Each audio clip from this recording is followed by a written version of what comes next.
Hola Florida! Introducing Boricua Beer and Taíno Light Beer. Boricua and Taíno Light are crafted beers that are rich in flavors and brewed right here in Florida. Taíno beer has a crisp, refreshing Caribbean flavor style when enjoyed chilled. Boricua beer is a craft ale with full body flavor that is a beer drinker's beer. Boricua and Taíno Light Beers. Enjoy responsibly.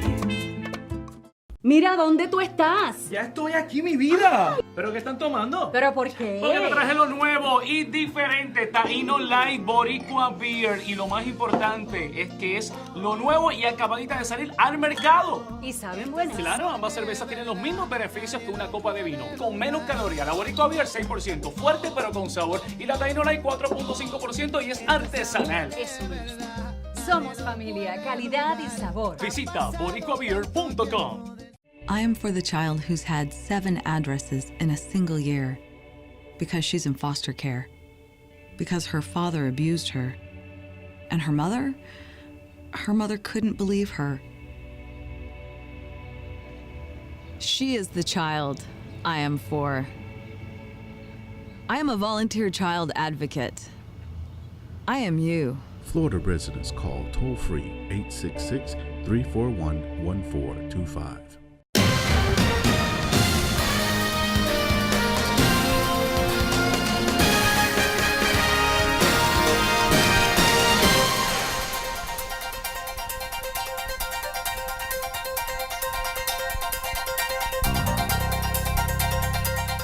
Hi, I'm Danny Ramos, and welcome to this week's edition of Hispanic Speak Out TV, brought to you on Brand House 49 every week, every Tuesday night. We talk politics here, but before we start talking politics, we're going to show you a little short from Fox 35 that covered our sponsor, Boricua Beer. Tap rooms are localized and they're geographic. The Hispanic community is much broader than one tap room. So what we decided to do was come out with a high-quality craft beer, 2 high-quality craft beers that appeal to the Hispanic taste and that we can distribute in all the Hispanic neighborhoods. Taíno is a very light, refreshing beer. It's a social beer that you can drink probably for a good part of the evening, and it'll give you a nice light feeling. It's not a heavy beer. It's very airy, and it's very light. It's a 4.5 alcohol, which is low for beer. The Boricua is a 6.0. Now, that's a stronger beer, and we designed it to be a little bit stronger than Heineken. Heineken is a favorite in the Hispanic community, so we have a little bit more muscle than Heineken. Boricua right now, in a very short amount of time, it's been a miracle for us because we've gotten a large range of acceptance at the retail level. We're in Publix, we're in ABC, Target is picking it up, we're in Sedano's, we're in Bravo's, 7-Elevens are picking it up because they're concentrating more on craft beer and the Hispanic market. So what we're trying to do is do a quality beer, a high quality beer, more taste, and that the Hispanic community will like. News now. It is the kind of weekend where an ice cold beverage is probably the thing you want. A local businessman launching his own craft beer company, and he's targeting Hispanic customers. He's at the Sentinel today to tell us more about this new beer. Caitlin. Yeah, so actually you took the words out of my mouth, Andre. I was thinking whether a nice weekend means maybe a nice cold brewski. And I actually have Kyle Arnold, who's our restaurant and retail reporter in-house. And Kyle, you know, craft beer is a trend, but it seems that we have one local brewer taking it to sort of the next step. And let's talk about Boricua craft beer and Taíno beer, which is like sort of its lighter sister beer. So talk to me about those 2 products. Yeah, exactly. It was a beer that was launched here a couple months ago by a local company at Altamont Springs. Danny Ramos is running it. It's being produced up in Cape Canaveral at Florida Beer Company. And it is a beer that is, you know, hoping the Boricua name means Puerto Rican. There's a huge population of Puerto Ricans here, hoping that he can, you know, create a connection between those people to get his name out. So when I think of craft beer, you know, I think it certainly targets a specific audience, but he's taking it a step further. Can you elaborate more on why target the Hispanic population? Yeah, there's like 500,000 Hispanics in this area. About half of those are Puerto Ricans, and a lot of Puerto Ricans and a lot of Hispanics are in that millennial age group, just like the rest of the country. And those people are kind of disregarding the beers their parents grew up with, and they want local beers. They want things that cater a little bit more to their taste, a little bit higher quality, and they're willing to pay for it. Sure. And so, where locally can we find this? There's a couple Publix around town in some of the bigger Hispanic pockets of town. Sedano's, Bravo's, there's a bunch of 7-Elevens. You can find them almost at all the ABC wine and spirits. They have a pretty big craft beer selection. Excellent. And so I know this isn't the only brewery or brewer looking to target this market. Who else is popping up nationally? Yeah, there's some companies out of like Southern California, like Ohana Brewing. There's some other ones. What's really interesting about Boricua is I really haven't found many others that target Hispanics specifically. And you already see that done in the mass beer market with Corona, exactly. Dos Equis things. Mexico's a pretty big beer market. But in terms of Americans, they've really kept it general so far, either localities like Orlando Brewing or Fat Tire, just a generic term out of Colorado. Excellent. And I just want to know, what has the reception been? If it's only been launched for a few months, what's the kind of feedback you're getting on this? It's doing pretty well in some restaurants around town, especially some like Puerto Rican restaurants that they really only offer, some of the big international beers, Heineken and things like that. They bring in a local beer. It says craft brew. It's got a local tie to it, and people want to try it, especially tourists from out of town. They want to, see what the local flavor is, and so far it's been good. Excellent. So we have a local entrepreneur, a local brewer here, targeting a very specific market within a larger market. So we'll just have to see how Boricua goes from here. But if we're seeing all these temperatures, I myself might crack one this weekend. I think you should, Caitlin. Cheers to that. What a terrific idea. Cheers. All right. Thanks for watching this video. You can watch Orlando News Now every weekday on OrlandoSentinel.com. We go live at noon. See you then. Welcome back, and now we start our political discussion. A lot of action in the community regarding the presidential race. There's been an upscale comeback with what do they call it a bounce. The convention got a bounce back from Hillary. Hillary's up 6 points. And no, I thought she was up 9. Oh, is it? Yeah, Trump. I heard on the car on the way in that she was that Trump is down to 39 and she's up to 46 or 47. It's just temporary. It'll even out. Yeah, it'll even out. It'll even out. Now But you know what? be fighting. Yeah, but you don't know how it's going to even out because something can happen. Like right now, Trump in the last few days is having this fight over the comments he made, which have been declared to be very insensitive about the death of a soldier. Captain Khan. Yeah, the guy, he spoke, the dad spoke at the DNC. He actually was killed 12 years ago, which I didn't realize. And Hillary brought him back, I guess, to speak about that. But why would you bring somebody who was 12 years ago? Yeah, but the same thing, the Trump campaign is using the woman who says that she blames Hillary for her boy being killed. But that's not 12 years ago. That's but it doesn't matter. The point was that... well, okay, I got that. How do you feel? This is all very manipulative on both sides. Why do they have to bring all of these people to kind of front them, and get sympathy for themselves? Why do they have to do that? I mean, I don't get it. I was thinking they were using it to point out that Donald Trump doesn't have any skin in the game. He's a businessman. That's what he does. Okay, and they're saying, by bringing the military, that they've put in their pound of flesh into the process. And that without the military, because we have military issues, we have veteran issues and stuff like that, that are being ignored. And this is but one let me ask you reason this: to bring them to why life. use a guy whose son died 12 years ago to attack Trump in a convention now? Because it's propaganda. Let's be clear. Let's not talk bad about that, okay? Well, we don't do it. He just said nobody's saying it. Excuse me. Let us be clear. The lady was lied to, in her own words, when Hillary Clinton said it was a video. Oh, you're talking about the mother, and the mother of the Benghazi soldier. The mother. Benghazi soldier. Okay, so she was brought out in the Republican National to speak about that event. Now she's brought out now in the media on a regular now. Okay, but they bring out this other individual at the Democratic National Committee to propagandize, in my opinion, because Donald Trump is not saying that all Muslims are bad. He's saying that terrorists need to be vetted. And unfortunately, this man who's a hero, who was killed. It's a son. The son who's a hero is being propped up by his family, in my opinion, by the Democratic committee as a gotcha that Trump is this sort of a racist with Muslims, and he's not. Well, let me. Are you?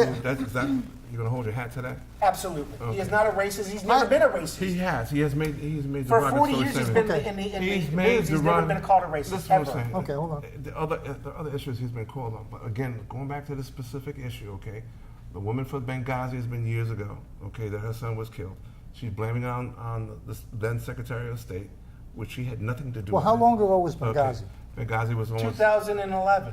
Okay. Okay, it was a number of years ago. It doesn't matter the time frame. It okay? does because No, it does, bro. Yeah, What because we're talking I about tell you is- why I'm it sorry. does. 2012 was right before the. I tell you why it does to me. convention. Because what you want, you're having a convention now. What happened 10 years ago? That's when Barack Obama ran for president. Correct. Okay, so that's part of the old guard. She's claiming to be the new guard, the new person. So she's going back and pulling someone out from before Barack Obama became president. Right, Bush was in when office. Bush was in office. Correct. I feel like that was very irrelevant, and you can tell that the mother didn't even want to speak about it. She even said it herself. Emotional. She even said it herself. I can't speak. You know, about I that. just think that this So- has no place in the It convention does. format. It does. On both sides. It's On all both sides. propaganda. Okay. On both sides. on both I sides. think that it doesn't. More so on the- because you know on the what? Democratic It side. camouflages what we're Most looking on for. on the BS that the Republicans are putting What out. BS? Tell me what because, BS. Because they're downtrodden. Your own person has said the America is a crime scene.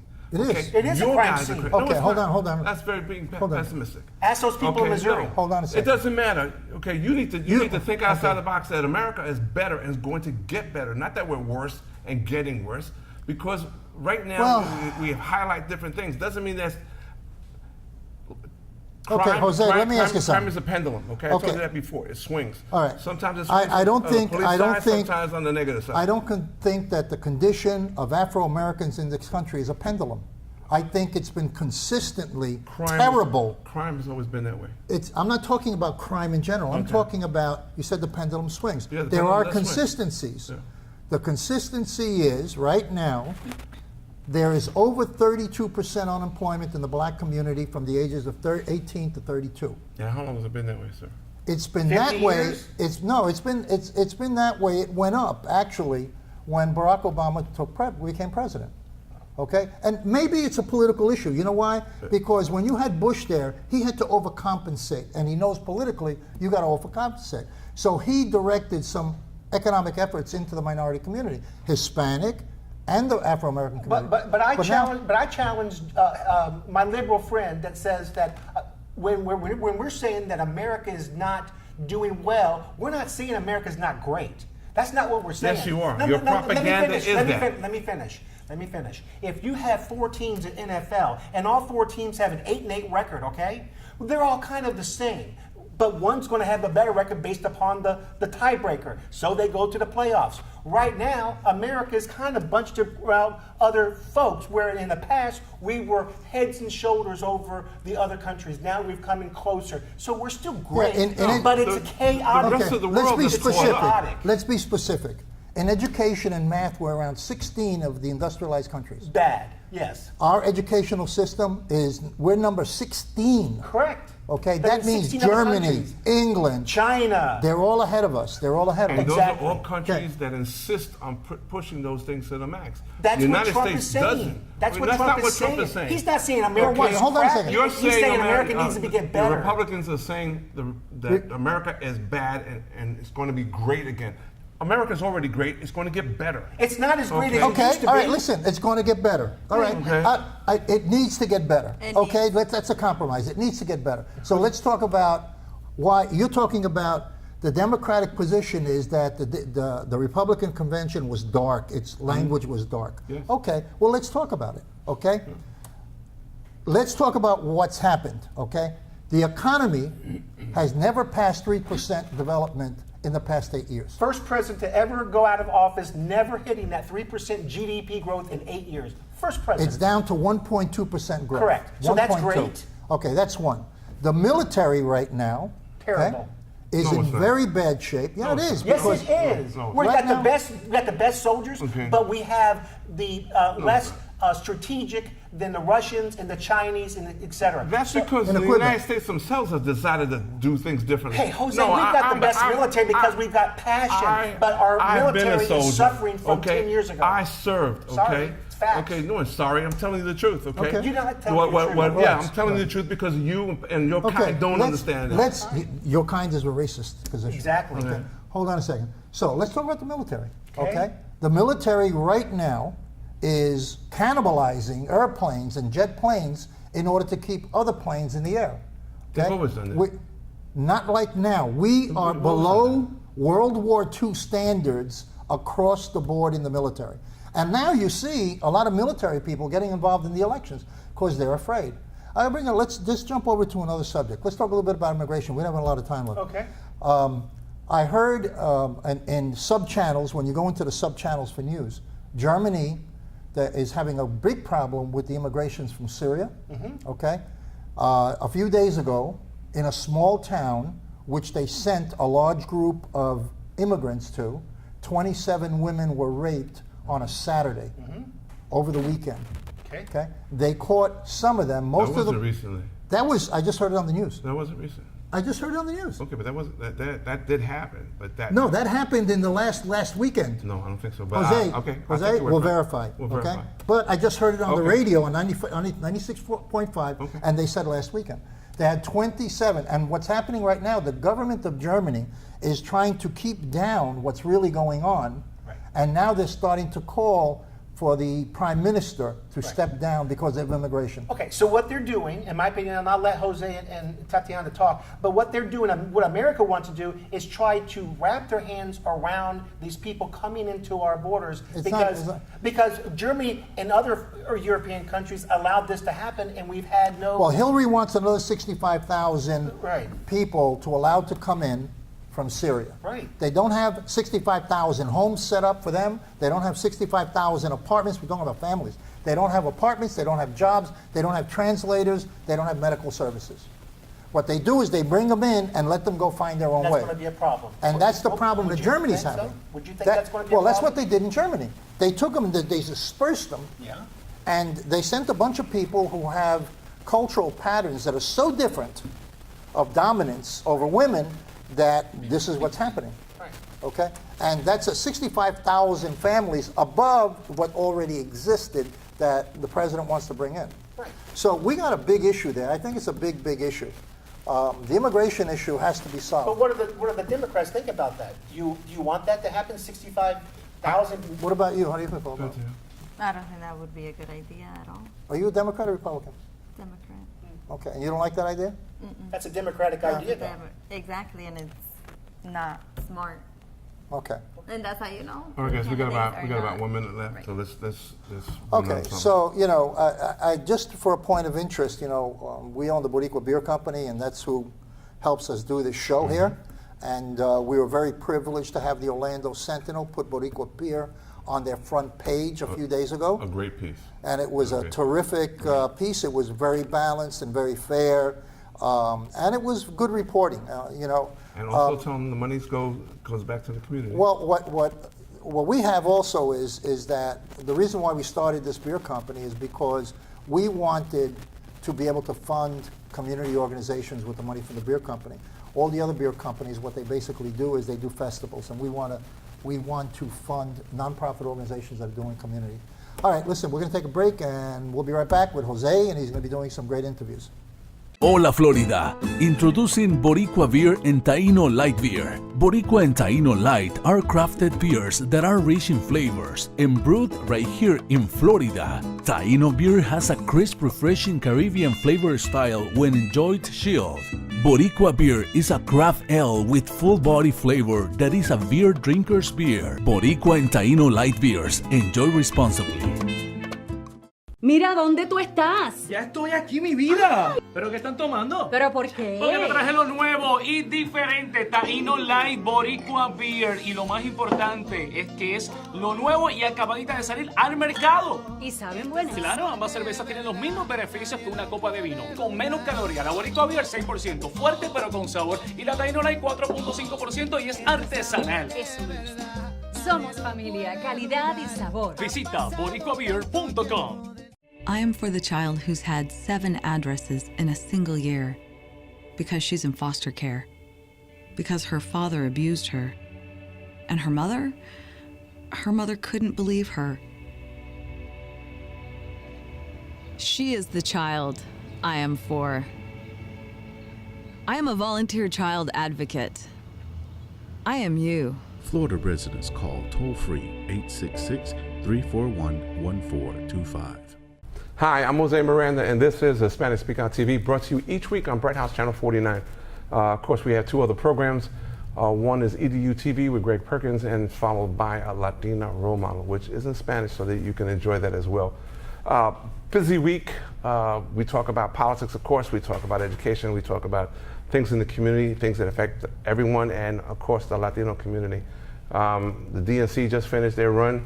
And of course, the RNC finishes their run, and you have to make your choices between a little darker presentation of life and a little uplifting piece of life. And so you have to make that choice.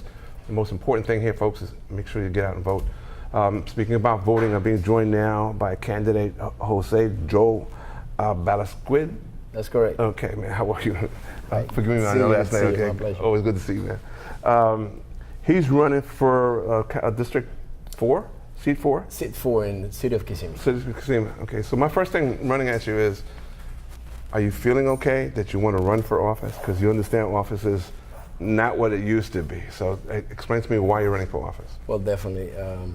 Well, the main reason why I'm running for office is I want to represent my community with it honestly. Know that the other ones are not doing it, but I want to present myself in that aspect with a set of mind of business-wise. Being able to invest smart investments in our community and regulate properly, thinking about the community always, and then we think about other aspects in the community. Okay, you're a businessman. You have a business background. You do things in the community. How do you go about attracting businesses? Because we've been losing businesses. Okay, so what makes your program different than the other people? Well, definitely, great question. Part of my platform is actually improving the services in the city. Okay. The reason why is because at the end of the day, we like to see the improvement on the property values. Once we have property values increase, we're going to be able to create a more fertile ground for companies, high-paid jobs to come to our community. We have to retain our employees in our city. Why? Because we invest in training. We don't want to lose those employees after we invest in their training. And obviously, every time we do an investment, similar to the Lakefront Park, we have to think the project is done, how we're going to be able to recover that investment as soon as possible. Okay. What do you think is the most important thing you need to do first when you come in? Well, first of all, we have to work with the turnout of the employees. We're losing employees, and we have to look at why. At this point, I don't have access to that information, but definitely that will be my first step. And from them, try to improve to Class A services in our city. Okay. It has been said, okay, we have large segments of Latinos, for example. We have Latinos that come in from Puerto Rico, from Peru, from wherever they come in. So we have a large Hispanic presence. How do we go about reaching that Hispanic presence to understand our system and to participate in that system? Well, definitely the education portion is a very, very important key in this. We have to educate our community. In terms of the voter education, we have organizations in the community, not only in Osceola County, but in the whole Central Florida area, who are wholly purpose is to educate the voters. Not only to educate in how important is the participation, but also how the system works. We have a lot of elected officials that in other countries like Puerto Rico and might be in Colombia and such countries in Latin America, they don't have. Right. Those positions probably are appointed in the other countries. Over here is are elected, like a commissioner. Like a commissioner, right? So, but even though they have that participation, some people might find it still very confusing. Okay, so what makes your candidacy? How would you make your candidacy stand out among the others in this kind of system? Great question. I want to talk a little bit about my background. I worked in the Senate before, so I bring an experience creating and developing public policy and implementing such as policies. I also have experience working with the Chambers of Commerce. So the candidates that are running in this particular race, they don't carry that experience. And I totally respect for their own personal experience, but I don't think it's the necessary experience to represent the people. Right. I do carry that. Now, it's my understanding, because you'll be one of many, you would introduce a plan or an idea to the committee, and then the committee will vote to see if that plan goes forward. Is that correct? That is correct. Okay, so to me, it's almost like there's nobody in charge. It's like a cheerleading committee among yourselves to an idea. Okay, how diversified do you think you need to get in order to get everybody on board to an idea that you need to have done? In terms of in terms of any policy you want to put forth. I mean, because it's not just you now. You're going to be dealing with the public and your other commissioners. Sure. I believe the first thing we have to put on the platform is our people, the community members and the property owners. Because at the end of the day, the property owners and the community members are the main investors in our community. So we have to, any policy that we will plan to create, we have to keep them in first place in terms of consideration. What do you do about areas that are already run down right now, okay, and they're within your area? In order to attract businesses, or even to get businesses, to create better education hubs and stuff like that, you have to do something about those communities. How would you go about trying to change that atmosphere? Well, the city at this point, they have a plan. And the projection is that I think it's about 10, 20 years. And they have areas called community redevelopment areas.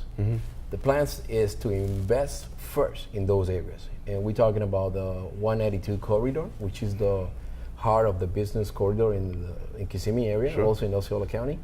And also they have the 441, which is Orange Blossom Trail in Kissimmee. We have other areas that are not part of that community redevelopment plan, like the Loop, which is Osceola County, is a bloom. It's blooming right now. It's blowing up, right? Yeah, they got housing, they have the stores. Vacuum from the other areas. Okay. So we have to find a balance. I know you're trying to rehabilitate downtown, and it seems to be working. In fact, I went to some place right in the middle of there, which is almost, it seems like I was in another state, you know, because I heard country music, for example, being played. So I was impressed that we were having a mix of things going on down there. So that's a good start. Is that part of the process that you're talking about? It is part of the process. Obviously, we have the local folks who were born and raised in Osceola County, and they've been here for the last 100 years. And I will call ourselves the newcomers. That we started coming 50 years ago, and now the population of Latinos are increasing in a huge number. Yeah, we changed. Obviously, we're mingling and we're mixing our approach. The main area in the downtown Kissimmee is going to be changing in the next few years. We have a plan, and we are in the process to approve that plan. Okay. I want you to talk directly to the audience and tell them what ideas or direction that you feel that you're going to bring to your office. Well, pretty much, I want to remark again my experience in terms of our public policy. I have been recognized by the congressional. My name is in the library of the Congress for my leadership, my commitment in the community, and my input. Pretty much, I want to be able to invest smart investments or sustainable projects, putting my community first. You, all the homeowners, the property owners, and the people who live in the city of Kissimmee are the most important issue over here. So we want to be able to serve you with honestly, with respect, and most importantly, I'm not going to let you down. I can guarantee you that. So one real quick, how do we get out that vote? Well, basically, and how do we reach you as well? Well, you can go to www.441 vote for Jose Joe Balasquide, or you can go to www.joeforkissimmee.com. We have a Facebook page, we have our website page. The most important thing in this is not only getting your support, but getting your vote right now in August the 30th, but you also can vote early and you can vote by mail. Thanks for giving us a show coming up, man. I appreciate it, man. Thank you, my pleasure. All right. I'm Jose Miranda. This has been Hispanic Speak Out TV. Don't forget, your vote is very important, so get out and vote. Thank you, and we'll see you again next week, same time, same station.